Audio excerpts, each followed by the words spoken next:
Salut, bienvenue à tous aujourd'hui. Voilà, on y va pour un repas exotique. Voilà, nous allons vloguer, c'est-à-dire comme je sors du travail, j'ai très faim, je n'ai même pas pu déjeuner. Il est 15 heures passées, c'est-à-dire 3 heures du soir. Je vais devoir prendre un repas soft. Alors, je vais prendre du ndomba de poisson qui est un plat qui est fait à partir d'un poisson d'eau douce que nous appelons silure et en béti nous appelons ngol. Et voilà, je vais le faire. Et après, je vais vous présenter la version maison que j'aurais fait moi-même. Vous allez découvrir la différence au fur et à mesure. Pardon, comme quoi les bons plats sont toujours mieux faits à la maison. Les deux sont bons, mais je préfère celui de chez moi parce que il est mieux assaisonné. Alors, je vais vous emmener avec moi pour cette découverte 100% camerounaise africaine. Voilà. Et aussi, on va visiter un lieu qui est tout à côté, c'est-à-dire une sorte de marché où on vend des poissons d'eau douce, des gibiers et autres. Voilà, attention, c'est très contrôlé parce que il y a des zones de chasse et c'est ces animaux que vous allez voir là, ce que les animaux des villageois utilisent pour pouvoir manger parce qu'il y a des zones gardées et puis pour amener ces gibiers en ville, il faudrait que il y a des contrôles en route, en tout cas, il y a des gardes forestiers et autres, donc ça ne choque personne. Voilà, nous allons regarder cette tendance.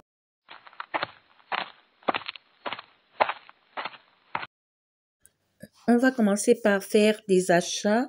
On va d'abord acheter les ignames. Comme vous constatez, bon, il y a des tas de 2000 francs, des tas de 5000 francs et des tas de 10 000 francs. Voilà, je vais prendre un tas de 10 000 francs.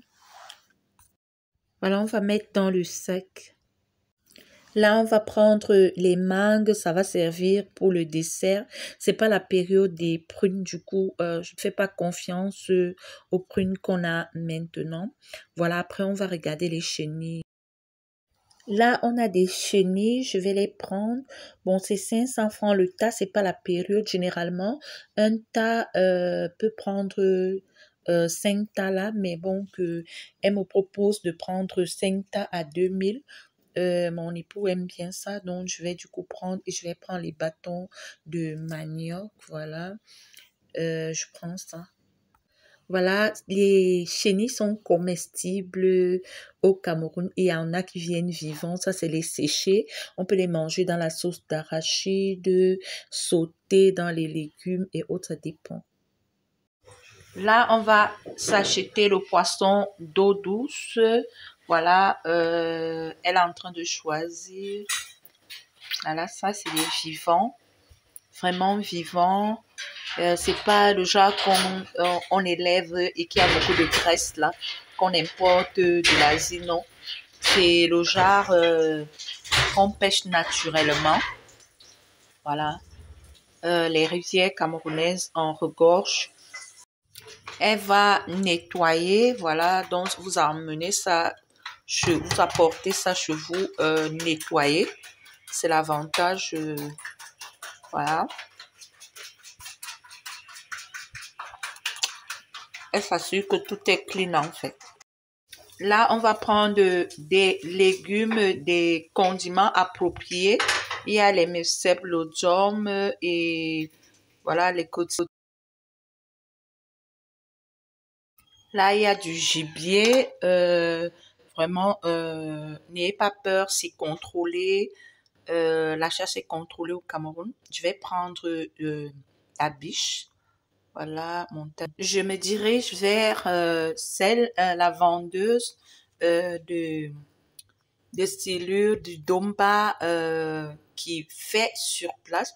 Vous allez constater que tous les condiments sont écrasés, donc c'est différent en fait.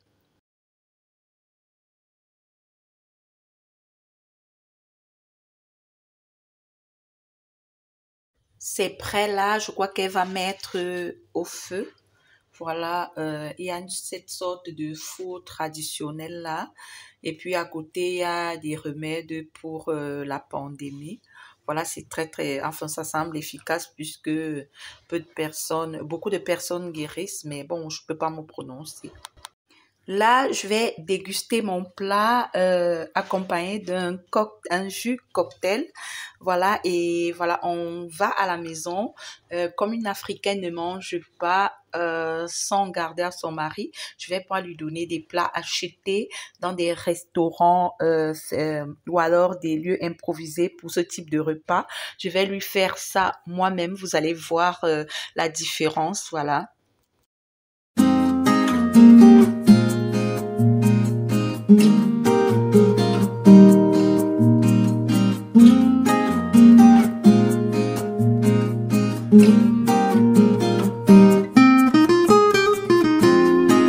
Là, je vais continuer, je vais nettoyer, vraiment laver à fond pour qu'il ne reste aucune impureté, aucune saleté ou aucun microbe dans ce poisson. Voilà, on peut pas ramener laver du marché. Là, j'ai bien lavé. Je vais devoir mettre tous ces condiments que je vous montre là. Il y a le coty, ces sortes de basilic local qui a une odeur assez bonne, belle. C'est une bonne odeur en fait. Et en fait, c'est une odeur d'épices, bien que ce soit un condiment vert. Et puis, vous allez voir, il y a les messep. Voilà, c'est une sorte de condiment vert qu'on retrouve ici. Voilà. Et il y a le dôme. Voilà. On va devoir mettre tout cela. Mais là, on va poser au feu, on découpe et puis on va tout mettre. Voilà, je vous montre. Là, j'ai découpé tous ces condiments-là. Mais le chum, j'ai découpé grossièrement et puis on ajoute une goutte d'huile, là va d'égalité, disons, une cuillère à soupe d'huile. Et vous pouvez, c'est meilleur avec une cuillère à soupe d'huile de palme. Mais là, j'ai pas l'huile de palme, là, c'est l'huile de palme raffinée. On devrait mettre l'huile de palme brute. Là, ça commence à cuire. Regardez, ça sent très, très bon. Il y a une très belle odeur. Voilà, on va refermer. Il y a encore un peu d'eau. Vous pouvez voir, voilà, la vapeur monte. Comme accompagnement, nous aurons des ignames et des plantains mûrs. Voilà. Voilà, notre repas est prêt. Voilà, il est accompagné d'ignames et de plantains. En fait, mon mari, il aime l'igname. J'ai juste mis le plantain comme ça, on ne sait jamais. Donc, voilà. S'il est intéressé, bon appétit. Vous voyez que c'est nettement plus assaisonné que de l'autre côté parce que là-bas, on écrase les condiments pour économiser. Mais là, j'ai découpé. Voilà, bon appétit. Bye bye. Je vais